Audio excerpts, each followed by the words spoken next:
வணக்கம் நண்பர்களே, இது தமிழ் நண்பன் ஷார்ட்கட் சேனல். இப்போ நான் பார்க்க போகிறது நகராட்சி நிர்வாகம் மற்றும் குடிநீர் வழங்கல் வாரியம்.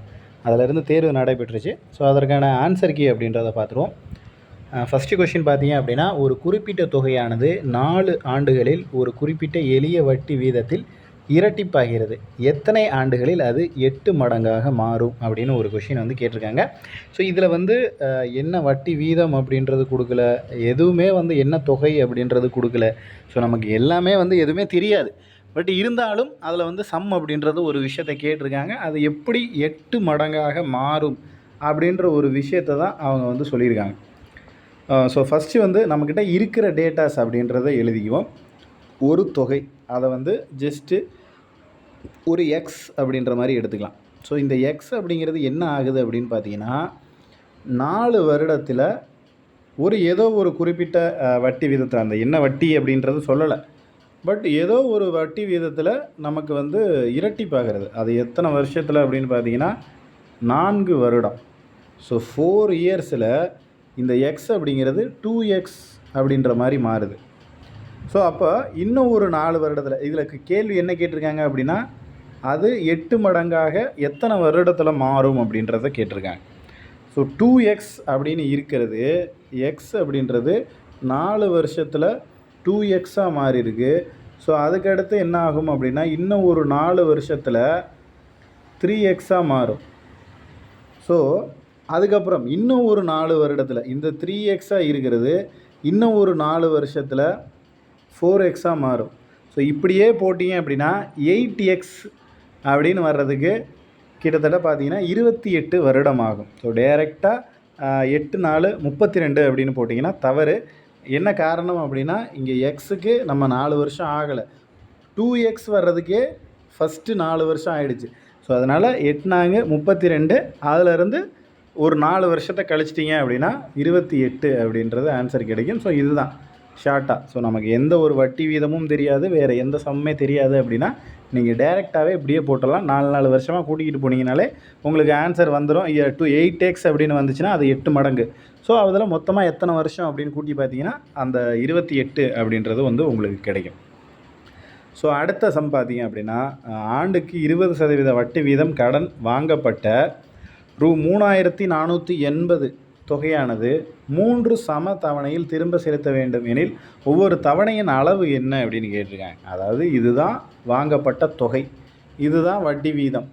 இதை வந்து 3 சம கால அளவில் கொடுக்கணும் அப்படின்னு சொல்லியிருக்காங்க.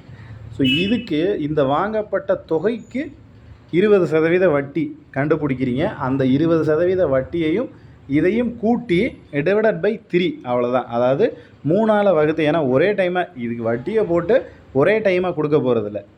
இதையும் கூட்டுறீங்க, கூட்டிட்டு 3ஆல் வகுத்தீங்க அப்படின்னா ஒரு தவணை வரும். அதுதான் வந்து நமக்கு ஒரு தவணைக்கான தொகை அப்படின்றது. அடுத்து வந்து பார்த்தீங்க அப்படின்னா, ஒரு தொலைக்காட்சி பெட்டியின் தேய்மான விகிதம் ஆண்டுக்கு 5% ஆகும். ஒரு தொலைக்காட்சி பெட்டி 5% தேய்மானம் அடையுது. 2ஆம் ஆண்டின் முடிவில் அதன் மதிப்பு, ஸோ 2 வருஷத்துக்கு அப்புறம் என்ன சொல்லியிருக்காங்க அப்படின்னா 18,050 எனில் அதனுடைய விலை என்ன அப்படின்னு கேட்டிருக்காங்க. ஸோ இது வந்து 2 மெத்தடில் சொல்லலாம்.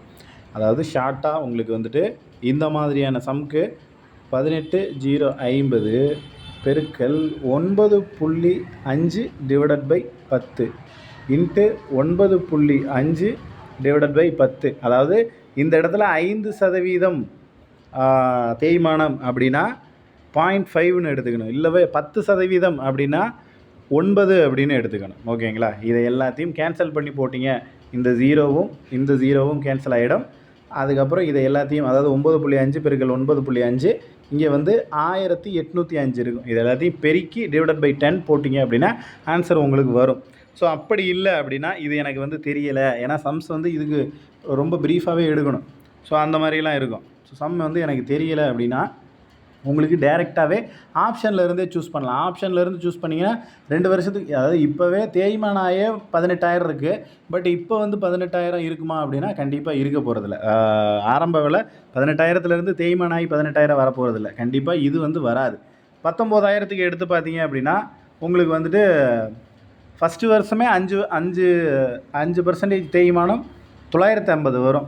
இதுக்கு 5%, அதாவது 19,000க்கு 5% எடுத்தீங்கன்னா 950. இங்கேயே வந்து இந்த அமௌண்ட் வந்துடும். ஸோ ஒரு வருடத்துலேயே இது கழிஞ்சிருது. அதனால் 19,000 வராது. 20,000க்கு எடுத்தீங்க அப்படின்னா ஃபஸ்ட்டு வருடத்தில் 1000 ரூபாய் கழியும். உங்களுக்கு 5%, 20,000த்தில் 5% அப்படின்றது 1000 ரூபாய். அப்போது ஒரு வருடம் கழித்து இந்த டிவியோட விலை வந்து 19,000 இருக்கும். இதில் வந்து ஒரு என்ன சொல்கிறது, 19,000லேருந்து 5% அப்படிங்கிறது இது வந்து 950 ரூபாய். ஸோ இந்த 19,000லேருந்து 950 கழிஞ்சுது அப்படின்னா இந்த அமௌண்ட் வந்துடும். ஸோ அப்போது டிவியினுடைய ஆரம்ப விலை அப்படின்றது 20,000. ஸோ அதனுடைய உண்மையான விலை வந்து 20,000. 2 வருடத்துக்கு அப்புறம் இந்த மாதிரி மாறி இருக்குது அப்படின்றத சம்பளம் சொல்லியிருக்காங்க.